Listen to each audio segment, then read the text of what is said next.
Ngayon ikukwento ko sa inyo ang nakakapanindig balahibong kwento ng multo na isinalaysay ng mga nurse. Ang unang kwento ay si Aling Elena ang nurse na hindi umalis.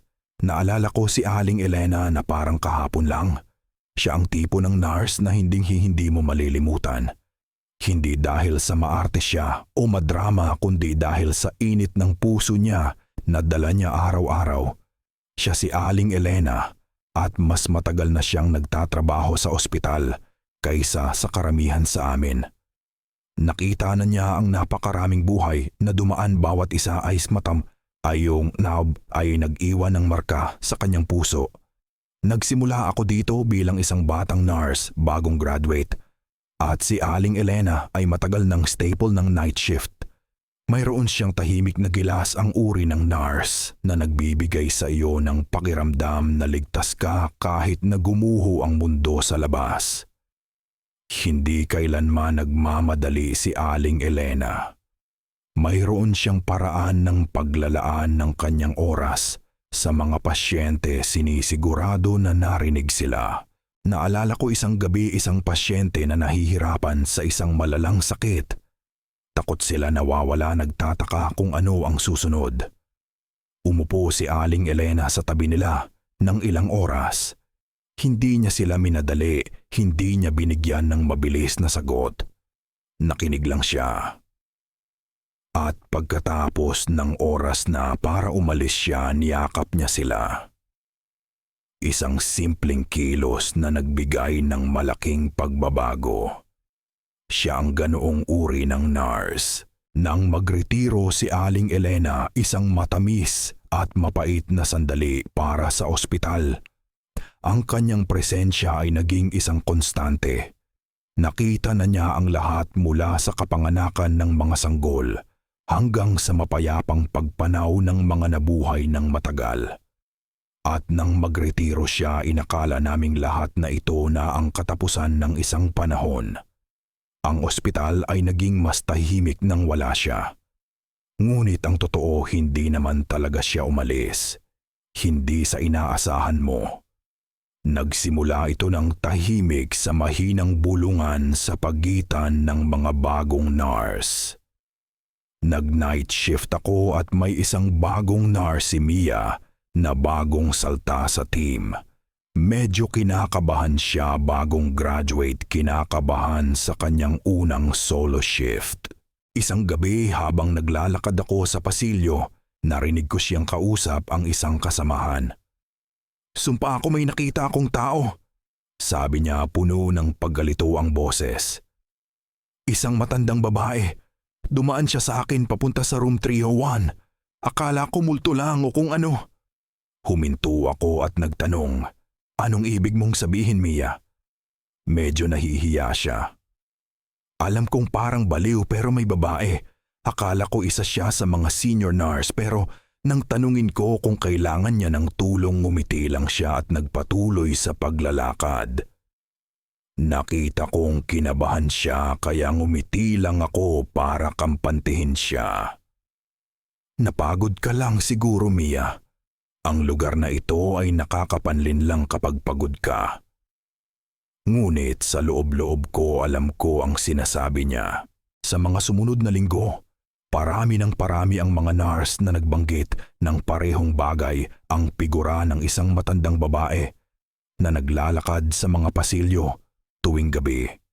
Sabi ng iba, tinitingnan niya ang mga pasyente, sinisigurado na komportable sila o hinahatak ang mga kumot sa kanila kapag nasisipa nila ito sa pagtulog. Sabi ng iba, nakita nila siyang huminto sa isang silid, sinisigurado na gumagana pa rin ang heart rate monitor, inaayos ang IV drip ng maayos bago tahimik na umalis. Isang gabi muling nilapitan ako ni Mia. Nakita ko siya kagabi. Alam kong nakita ko siya. Nakatayo siya sa nurses station, nagbabantay sa mga pasyente sa sahig. At pagkatapos, pagliko ko ng kanto na wala siya. Sa una inakala ko na baka pagod lang siya. Hindi naman karaniwan para sa night shift na medyo nakakawala ng ulirat lalo na kapag mag-isa ka at kulang sa tulog. Ngunit may nangyari na nagtanong sa akin ng lahat. Tinatapos ko ang aking mga rounds nang malapit na ang 3:00 ng umaga. Ang ospital ay tahimik, halos nakakapanindig balahibo. Pumasok ako sa room 212 para tingnan ang isang pasyente na nahihirapan sa malubhang impeksyon sa respiratory. Habang inaayos ko ang kanyang oxygen mask, narinig ko ang isang mahinang tunog sa likod ko, parang mga yapak. Nang lumingon ako, nakatayo sa pinto si Aling Elena. Sandali lang ito, isang mabilis na sandali, ngunit alam kong siya iyon. Mas matanda na siya ngayon, siyempre mas payat, mas marupok kaysa sa naalala ko. Ngunit nakikita ko pa rin ang parehong mapagmalasakit na mga mata, ang parehong kalmadong presensya. Wala siyang sinabi, tumangulang na parang sinisiguro niya sa akin na maayos ang lahat.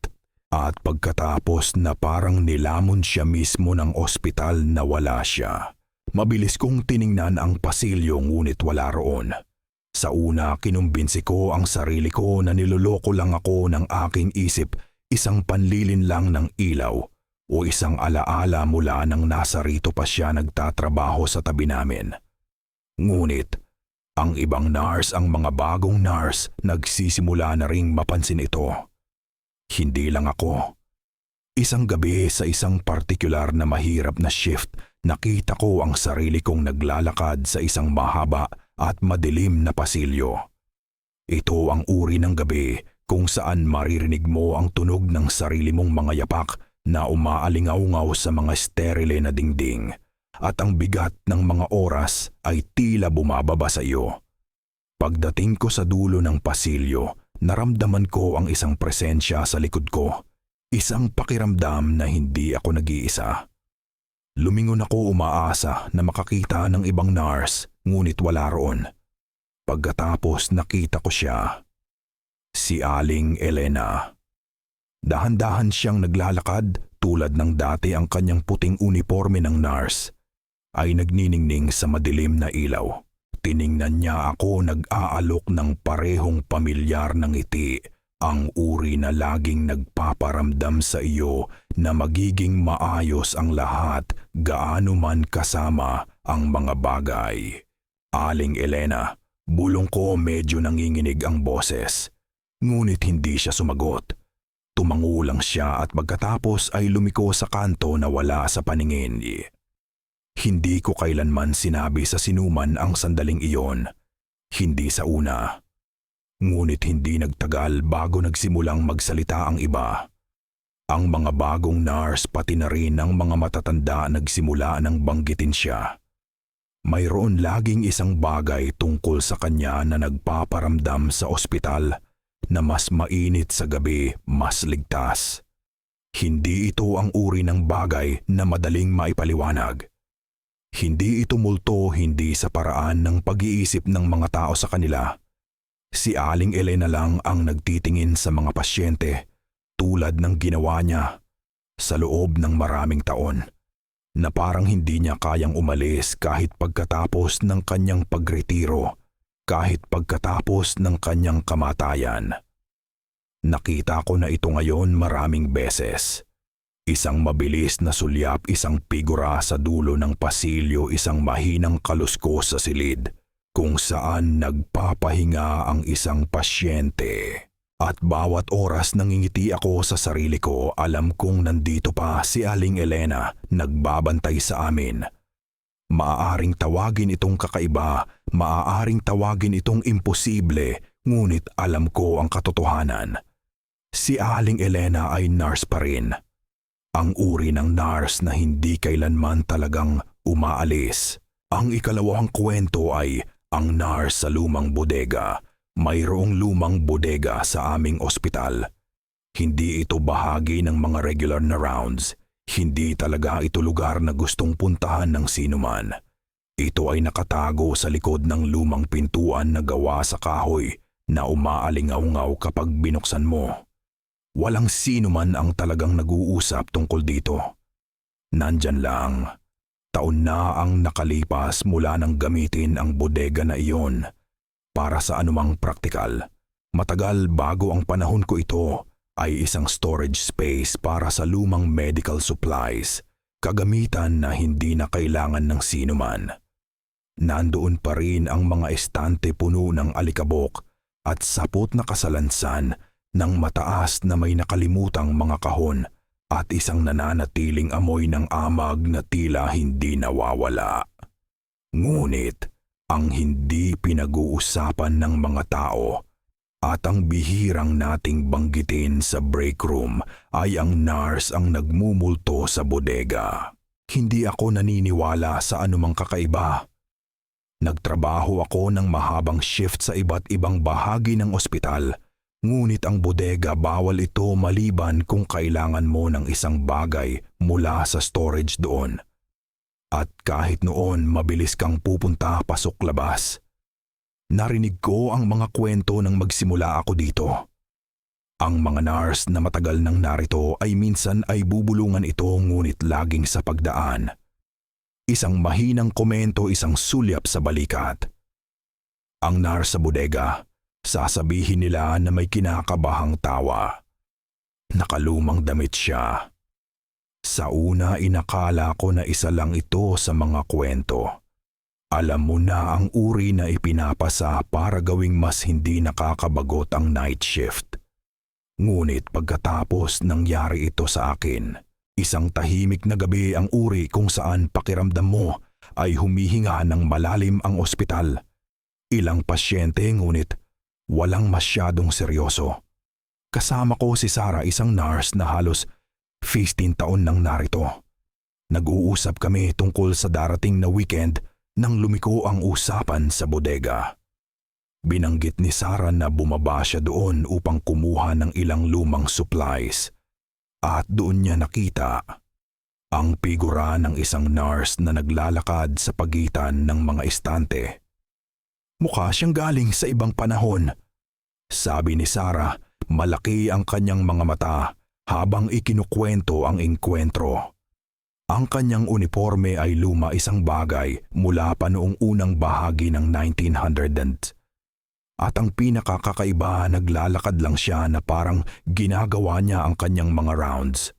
Ngunit nang tawagin ko siya na wala siya. Naramdaman ko ang aking pagdududa. Sigurado ka ba na hindi lang panlilin lang ng ilaw, Sarah, o baka niloloko ka lang ng isip mo? Umiling siya ngunit nakita ko ang pagkalito sa kanyang mga mata. Napakatagal ko nang nagtrabaho para magkamali sa pagitan ng anino at tao. Sinubukan kong balewalain ito bilang pamahiin ngunit pagkaraan ng ilang araw, makita ko ang sarili kong nakatayo sa harap ng mga lumang pintuan ng bodega. Gabi na ang uri ng oras kung kailan halos walang tao sa ospital. Ang mga ilaw ay bahagyang umuugong sa itaas mo at ang katahimikan ay tila hindi natural. Kailangan kong kumuha ng isang bagay mula sa storage, isang bagay na hindi namin nagamit sa loob ng maraming taon. Habang bumababa ako sa umuugong na hagdan, lumalamig ang hangin at lumalakas ang amoy ng amag. Nagkurap-kurap ang mga ilaw sa itaas, nagtatapon ng mahabang anino sa mga estante. Huminga ako ng malalim at pumunta sa likuran kung saan nakalagay ang lumang supplies. Doon ko siya nakita. Sa una, isang sulyap lang, isang figura na nakatayo malapit sa isa sa mga hanay ng estante na katalikod sa akin. Ang kanyang uniforme ay hindi katulad ng anumang nakita ko sa loob ng maraming taon ng pagiging nurse. Ito ay isang lumang puting damit na may lace trim at isang sombrero sa kanyang ulo, tulad ng suot ng mga nurse noong unang bahagi ng 1900s. Nakatayo siya ng walang galaw na parang may hinihintay. Lumakas ang tibok ng puso ko. Humakbang ako, halos hindi marinig ang mga yapak ko sa lumang sahig. Pakiusap, tawag ko, halos bulong lang ang boses.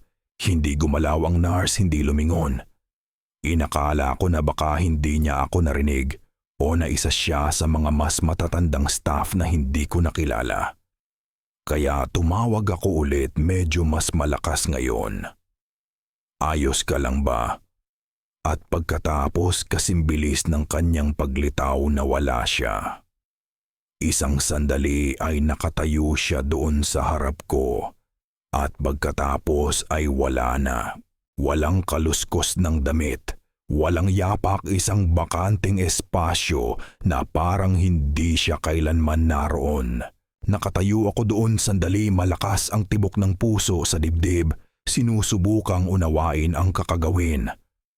Tumakbo ako pabalik sa itaas, nagmamadali ang isip. Alam ko ang nakita ko. Hindi ako pagod, hindi ako nag-hallucinate.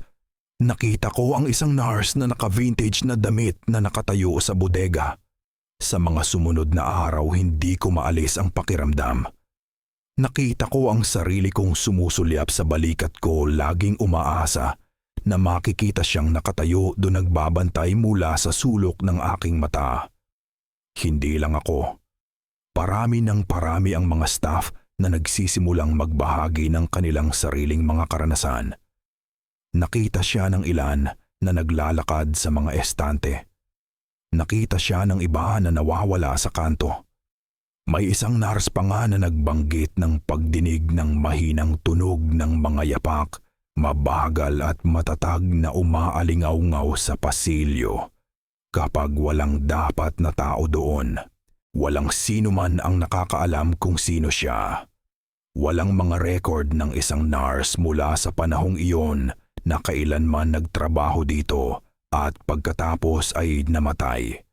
Hindi bababa sa wala na makapagpapaliwanag ng kanyang presensya sa bodega. Ngunit alam naming lahat ang isang bagay tungkol sa kanya. Ito ay parang siya ay natigil ginagawa ang mga galaw ng isang trabaho na wala na siya naglalakad sa parehong lumang pasilyo sa unipormeng dating suot niya. Tinitingnan ang mga supplies na matagal nang nakalimutan. Ang ilan sa mga matatandang staff ay nagmungkahi na baka siya ay isang nurse na nagtrabaho dito ilang dekada na ang nakalipas. Isang taong ipinagmamalaki ang kanilang trabaho at nakaramdam ng malalim na koneksyon sa ospital. Baka hindi lang niya kayang bumitiw. Baka pagkatapos ng lahat ng mga taon na ito, nararamdaman pa rin niya ang pangangailangan na alagaan ang mga pasyente upang gawin ang kanyang mga rounds kahit na walang nagbabantay. Hindi na ako bumababa sa bodega na iyon maliban kung kailangan ko talaga. At kapag ginawa ko, hindi ako nagtatagal. Narinig ko ang mga yapak, ang mahinang kaluskos ng lumang tela. At minsan kapag naglalakad ako sa mga pasilyo sa gabi, nakikita ko ang pinakamahinang sulyap ng isang tao sa malayo, isang figura na naka-vintage na puti na tahimik na gumagalaw sa pagitan ng mga anino. At bawat oras na hindi ko maiwasang magtaka, baka naroon pa siya, nag-aalaga pa rin sa ospital kahit na walang nakakapansin sa kanya. Isang nurse na hindi kailanman talagang makaalis. Ang ikatlong kwento ay, ang batang espiritu sa ER. May mga bagay kang nakikita sa isang emergency room na walang sino man ang naghahanda sa iyo. Ang uri ng mga sandali na nananatili sa iyo matagal pagkatapos ng iyong shift.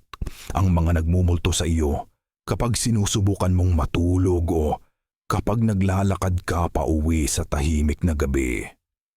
Ngunit may isang bagay na walang sino man ang kailanman maipaliwanag gaano man karaming beses nilang sinubukan.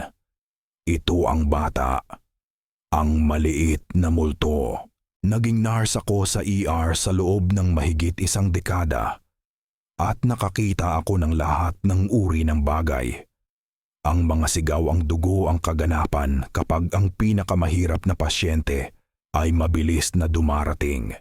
Ngunit walang anumang sa aking mga taon dito ang kailanman lumapit sa nakita ko ng gabing iyon. At hindi lang ako. Ito ay isang kwento na ipinapasa sa mga pasilyo ng ER, isang bulong sa mga staff, isang bagay na hindi pinag-uusapan ng masyadong lantaran. Ngunit alam nating lahat.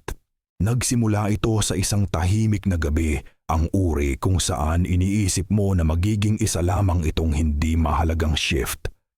Ang night crew ay nagtatrabaho at mayroon kaming karaniwang routine. Tinitingnan ang mga pasyente, naglalagay ng papeles, hinahawakan ang anumang dumarating sa pinto. Ngunit may nangyari na wala sa amin ang maipaliwanag. Nakatayo ako sa nurses station, sinusuri ang ilang chart nang mapansin ko ang kakaibang paghila sa aking atensyon. Ito ay sa sulok ng aking mata, ngunit sapat na ito para lumakas ang tibok ng puso ko. Malapit sa mga pintuan ng ER bago sila bumukas sa pasilyo, may isang maliit na figura, isang bata. Nagtataka ako sandali, hindi lubos na naniniwala sa nakikita ko. Ito ay isang maliit na lalaki, hindi hihigit sa 6 o 7 taong gulang, nakasuot ng lumang gusgusin na damit. Ang kanyang mukha ay maputla, ang kanyang buhok ay magulo na parang nasa isang uri ng aksidente, bagaman hindi siya duguan o nasaktan. Nakatayo lang siya doon sa pintuan, nakatingin sa ER na parang may hinihintay. Humakbang ako, iniisip na isa siyang nawawalang bata na naligaw. "Hoy, ayos ka lang ba?" Tawag ko kalmado, ngunit nalilito ang boses. Ngunit paghakbang ko palapit, nawala ang bata. Hindi ko ibig sabihin na umalis siya o nagtago sa likod ng isang bagay. Basta nawala siya. Parang usok na hindi kailanman naroon. Nakatayo ako doon, naramdaman ang lamig na dumaan sa akin. Lumakas ang pulso ko, ang aking mga instinct ay nagsasabi sa akin na may mali.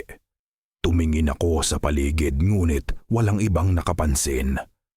Patuloy ang ER gaya ng dati, ang tunog ng mga bumibip na monitor, ang bulungan ng mga doktor at nurse. Ngunit sa sandaling iyon, alam kong may nangyari, isang bagay na walang sinuman ang maipaliwanag. Nang gabing iyon, sinabi ko sa isang kapwa nurse, si Kate, ang nakita ko. Tahimik siyang nakinig, ngunit makita ko ang pagdududa sa kanyang mga mata. "Napagod ka lang siguro," sabi niya. "Marami kang shift na tinrabaho kamakailan." Hindi ako sigurado kung naniwala siya sa akin, ngunit alam ko ang nakita ko. Hindi ko maalis sa isip ang imahe ng maliit na batang nakatayo doon, malaki ang kanyang mga mata at naghahanap na parang naliligaw, naghihintay ng isang tao na hindi kailanman darating. Ang mga sumunod na linggo ay tulad ng iba pa, abala, magulo at minsan ay nakaka-stress. Ngunit may kakaibang nangyayari. Nagsimula ng banggitin ng ibang staff ang pagkakita sa parehong bata sa parehong lugar, malapit sa mga pintuan ng ER. Isang gabi, isang security guard, si Rob, ang huminto sa akin sa pasilyo.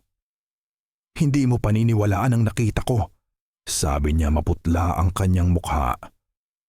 Nasa rounds ako, naglalakad sa pintuan ng ER at nandoon siya, ang batang iyon na nakatayo lang at nakatingin, ngunit nang subukan kong lapitan siya, nawala lang siya. Tumango ako, nang dahan-dahan bumaba ang puso ko. Nakita ko rin siya. At hindi lang si Rob. Ang mga nurse, doktor, maging ang mga pasyente sa waiting room ng ER ay nagsimula ng banggitin ang pagkakita sa isang maliit na bata malapit sa mga pintuan, laging sa parehong lugar. Laging may parehong nawawalang ekspresyon sa kanyang mukha at laging nawawala kapag may sumusubok na lumapit. Hindi nagtagal bago nagsimulang magbulungan ang mga tao tungkol dito. Ang multo ng bata ang tawag ng ilan sa kanya, bagaman hindi ko iniisip na may sino man ang gustong umamin ng malakas. Hindi ito isang nakakapanatag na pag-iisip, lalo na sa gitna ng isang emergency room kung saan Nakasalalay ang mga buhay at bawat sandali ay nararamdaman na apurahan. Ngunit may isang bagay tungkol sa batang iyon, isang bagay na mas totoo kaysa sa karaniwang mga tsismis sa ospital. Isang gabi sa isang partikular na tahimik na shift nakatayo ako sa nurses station muli nang makita ko siya muli. Sa pagkakataong ito handa ako. Hindi ko siya hahayaang mawala muli. Nilapitan ko ang mga pintuan ng ER sinusubukang makita ang bata bago siya mawala. At nandoon siya nakatayo sa eksaktong lugar kung saan ko siya nakita dati nakatingin sa kisame na may ekspresyon na tila nalilito. Hoy, ayos lang, bulong ko nang mahina mabilis ang tibok ng puso. Ano ang kailangan mo? Ngunit paghakbang ko palapit lumingon siya, ang kanyang maliit na mukha ay puno ng takot at pananabik at nawala sa harap ng aking mga mata. Hindi ito tulad ng karaniwang misteryo sa ospital. Hindi ito anino o refleksyon, ito ay isang bagay na higit pa. At sa paanuman pakiramdam ko ay matagal na itong nangyayari kaysa sa alam ko. May pakiramdam kang nakukuha kapag matagal ka nang nagtatrabaho sa ER. Nagkakaroon ka ng pakiramdam kung sino ang dumarating, sino ang umaalis, sino ang nasa panganib. Hindi ito magic. Karanasan lang ito. At kapag nagtatrabaho ka sa isang lugar na nakakakita ng buhay at kamatayan araw-araw, nagsisimula kang mapagtanto na ang ilang bagay ay walang madaling paliwanag. Hindi ko alam kung sino ang batang iyon o kung bakit siya patuloy na lumilitaw sa ER. Hindi ko alam kung siya ay isang espiritu mula sa nakaraan o isang bagay na mas komplikado. Ngunit, ang alam ko ay ito. May isang bagay tungkol sa kanya na humihila sa iyong puso. Ang paraan ng kanyang pagtayo doon naghihintay. Ang paraan ng kanyang pagkawala kapag sinusubukan mong lapitan. Sa loob ng mahabang panahon, inakala ko na baka niloloko lang kami ng isip isang bagay na ginawa ng stress ng trabaho para isipin naming lahat. Ngunit ngayon, pagkatapos ng lahat ng mga taon na ito, alam kong totoo ito.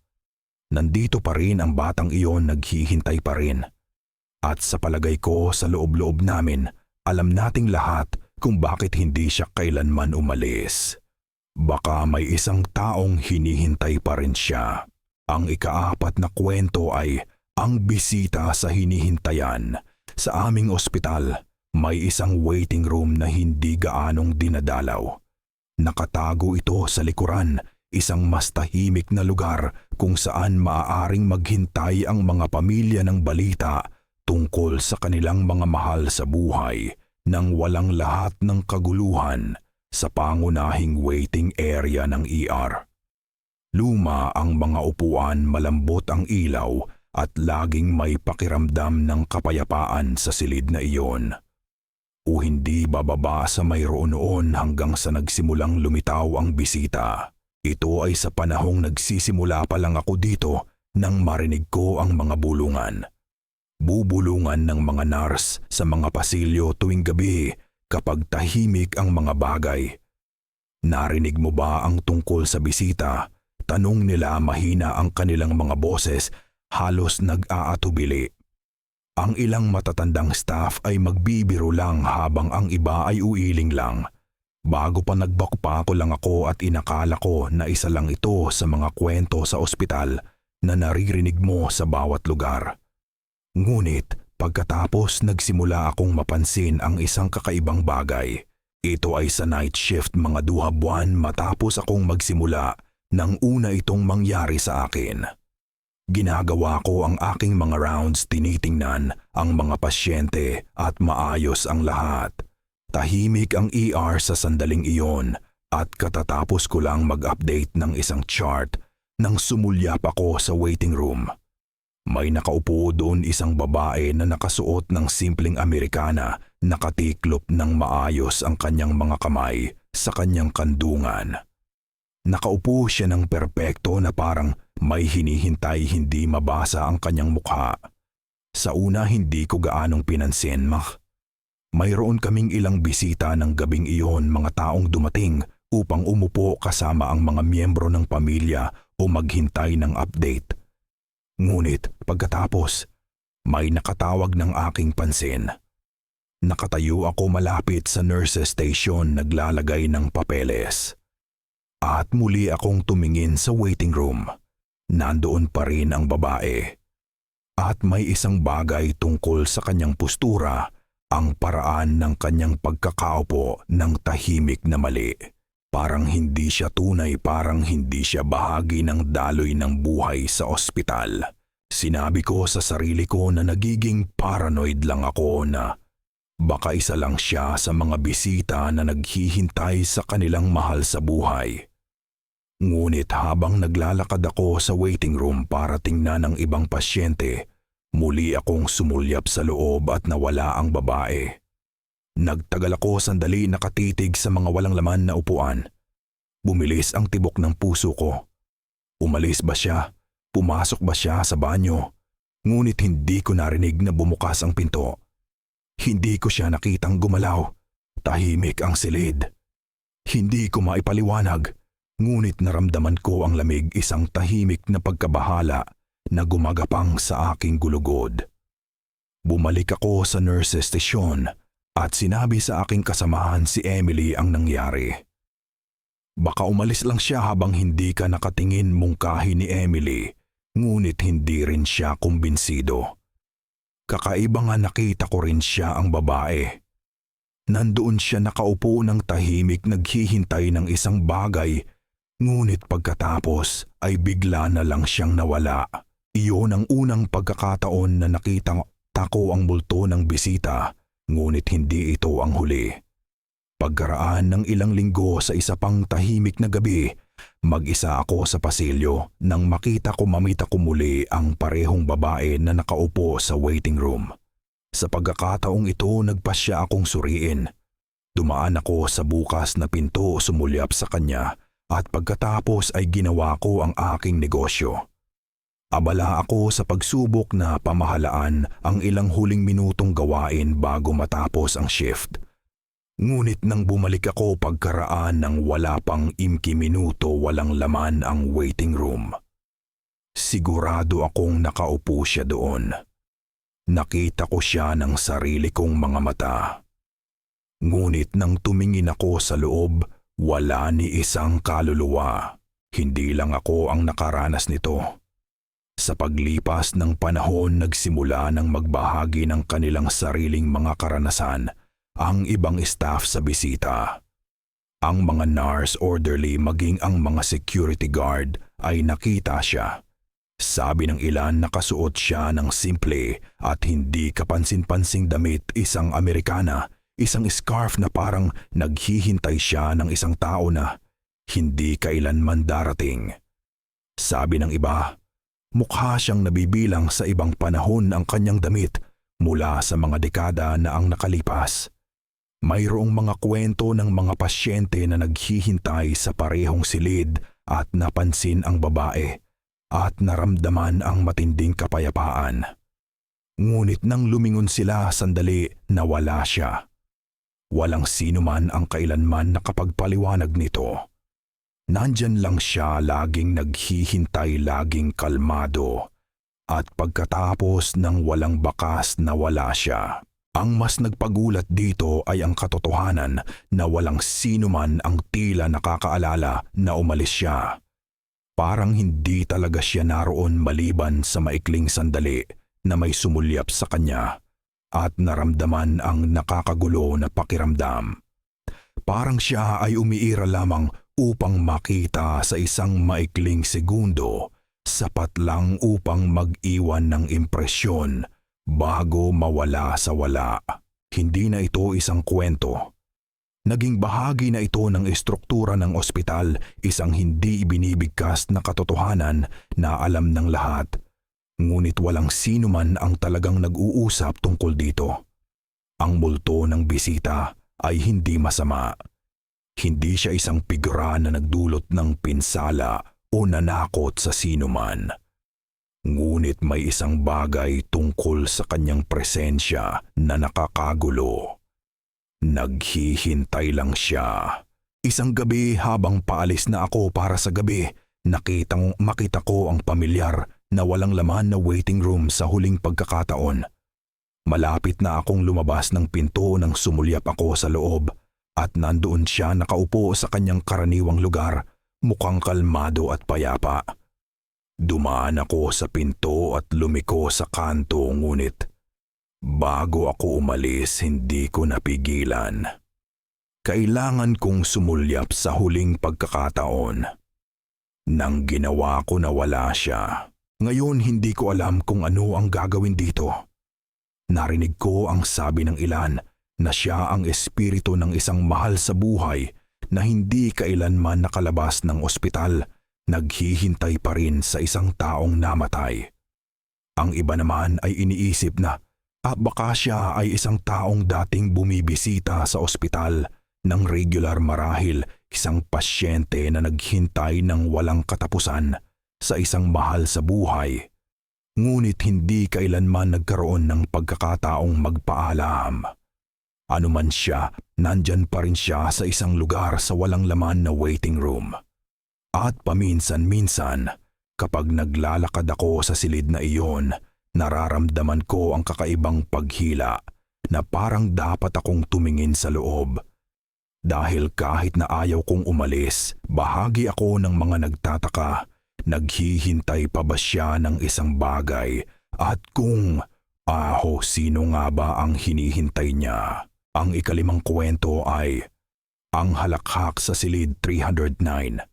Matagal na akong nagtatrabaho sa ospital na ito para malaman na may mga tunog na hindi mo pwedeng baliwalain. Ang ugong ng mga fluorescent lights sa itaas, ang tuloy-tuloy na beep ng mga monitor, ang kaluskos ng mga medical chart. Nasasanay ka sa mga ingay na ito at pagkaraan ng ilang panahon nagiging bahagi na lang sila ng background. Ngunit may isang tunog na nagpapabilis pa rin ng tibok ng puso ko. Isang tunog na hindi nababagay. Ang halakhak. Nagsimula ito taon na ang nakalipas, bago pa man ako maging bahagi ng night shift crew. Ang kwento ay naipasa na binubulungan sa mga pasilyo, ibinabahagi sa mga staff na parang isang uri ng makabre na tradisyon. Ito ay tungkol sa isang pasyente na na-admit dito sa isang partikular na abalang panahon.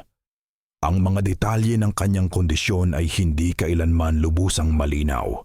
Sabi ng ilan ito ay isang pangmatagalang sakit. Sabi ng iba ito ay isang biglaan at hindi inaasahang aksidente. Ang alam ko lang, bata pa siya, bata pa talaga bagaman. Hindi ko kailanman nalaman ang kanyang pangalan. Siya ay inilagay sa room 309, isang silid na laging tila mas malamig kaysa sa iba na parang puno na ito ng bigat ng isang bagay na trahedya. Lumala ang kondisyon ng bata at gaano man kalaki ang pagsubok ng mga doktor. At nurse, pumanaw siya isang gabi ng tahimik nang walang uri ng eksena na maaari mong asahan. Umalis ang kanyang mga magulang para kumuha ng kape, iniisip na makakabalik sila sa oras.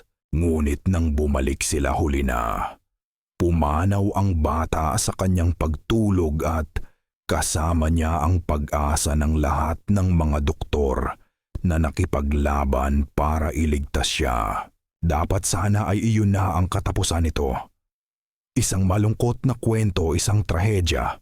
Ngunit hindi. Nagsimula ang halakhak pagkatapos. Sa una, mahina lang ito, isang maikling tunog, isang mataas na hiyaw na parang isang batang naglalaro. Ang mga nurse na naka-duty sa gabi ay maririnig ito sa malayo, isang tunog na tila hindi nabibilang sa isang ospital. Isang halakhak na inosente at puro na umaalingaw-ngaw sa mga pasilyo. Ngunit kapag tiningnan nila ang silid ng bata, ang room 309 laging walang laman. Ang kanyang kama ay maayos na inayos, ang mga sapin ay sariwa pa mula ng huling palitan. Walang sino man doon, walang senyales ng anumang kaguluhan. Sa una inakala namin na nagkataon lang. Baka stress lang sa trabaho ang mahabang oras na naglalaro sa aming isip. Ngunit sa paglipas ng mga linggo, mas madalas ang halakhak. Hindi na lang ito mahinang hiyaw. Mas malakas na ito ngayon. Minsan ay isang tawanan pa nga, isang mataas na tunog na umaalingaw-ngaw sa mga dingding tuwing gabi. Ang mga nurse na dumadaan sa room 309 ay minsan ay maririnig ito sa tabi mismo nila sa kanto na parang nakatayo doon ang bata tumatawa sa dilim. Isang gabi sa isang partikular na mahabang shift ako ang nakarinig nito. Katatapos lang ng hating gabi, tahimik ang ward maliban sa paminsan-minsang kaluskos ng mga yapak. Naglalakad ako sa pasilyo, tinitingnan ang aking mga pasyente nang marinig ko ito. Isang mahina, parang bata na halakhak, parang isang malalayong alaala ng isang laro na umaalingaw-ngaw mula sa isang lugar sa koridor. Nagtaka ako. Hindi malito ang tunog. Hindi ito ang uri ng halakhak na maririnig mo mula sa isang matanda, kundi isang bagay na mas magaan, mas inosente, isang bagay na mapaglaro. Sumulyap ako sa room 309, ilang pinto lang ang layo. Madilim, bahagyang nakabukas ang pinto. Wala akong nakikita mula sa kinalalagyan ko, ngunit naramdaman ko ang isang kakaibang paghila na parang may humihila sa akin palapit. Humihinga ako ng malalim, naglakad ako patungo sa pinto. Tahimik ang aking mga yapak sa sahig na gawa sa tile. Mabigat ang katahimikan sa pasilyo. Pagdaan ko sa pintuan, tumigil ang halakhak kasimbilis ng pagsisimula nito. Walang laman ang silid. Pumasok ako, iniskan ang lugar gamit ang aking mga mata. Doon sa kama ay may isang maliit na laruan, isang stuffed bear. Naiwan ito ng pamilya ng bata, isang simpleng malambot na bagay na tila napaka out of place sa sterile na silid ng ospital. Ngunit walang bata, walang senyales ng sinumang nakatawa, tanging ang laruan na nakaupo ng tahimik sa paanan ng kama. Hindi ako nagtagal. Hindi ako natatakot. Ngunit hindi ko maalis sa isip ang pakiramdam na may nagbabantay sa akin, na mayroong isang bagay doon sa labas lang ng paningin na nananatili sa mga sulok ng silid. Nang sumunod na pagkakataon na narinig ko ang halakhak, hindi ako nag-iisa. Ang kapwa nurse na si Laura ay nagsimula na ring mapansin ito. Pareho kaming naglalakad sa pasilyo, nag-uusap lang nang muling dumating ang halakhak, mas malakas ngayon. Umaalingaw-ngaw ito sa ward na parang tunog ng isang batang naglalaro ng isang malalayong laro. Huminto si Laura sa gitna ng pangungusap, maputla ang kanyang muka habang pinupuno ng tunog ang espasyo sa pagitan namin. Hindi na naman, bulong niya, nanginginig ang boses. Siya ang bata, siya ang tumatawa. Tumango ako, naramdaman ang balahibo sa likod ng aking leeg na tumindig. Pareho naming alam ang naririnig namin. Ito ang parehong halakhak na narinig namin dati, ang parehong hiyaw na nanggaling sa wala. Nakatayo kami doon, sandali nagtitinginan, hindi sigurado kung ano ang gagawin. Dapat ba nating tingnan ang silid? Tanong ni Laura, halos bulong lang ang boses. Hindi ako sigurado kung ano ang sasabihin. Ayaw kong pumasok sa room 309 muli. Mali ang pakiramdam na parang nangingialam kami sa isang bagay na hindi namin dapat unawain. Ngunit ang halakhak, hindi ito malito. Naglakad kami sa pasilyo patungo sa silid ng bata. Ngunit nang dumating kami sa pinto, tumigil ang halakhak. Bigla na lang tahimik muli ang pasilyo. Nakatayo kami doon ng matagal, naghihintay, ngunit walang nangyari. Wala nang halakhak. Hindi na kami gaanong nag-usap tungkol dito pagkatapos noon. Mahigpit ang mga patakaran ng ospital tungkol sa mga ganitong bagay.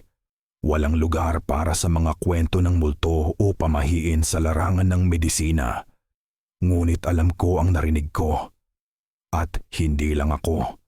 Sa ilang gabi kapag tahimik ang ward at madilim ang mga ilaw, maririnig mo pa rin ang mataas na boses parang bata na halakhak na umaalingaw-ngaw sa pasilyo.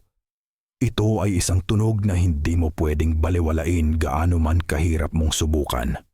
Ito ang halakhak ng isang batang hindi kailanman umalis. Isang espiritu na nananatili sa mga pasilyo ng ospital, naglalaro sa dilim, nagpapaalala sa atin na minsan kahit pagkatapos ng kamatayan, ang ilang bagay ay hindi lang bumibitiw.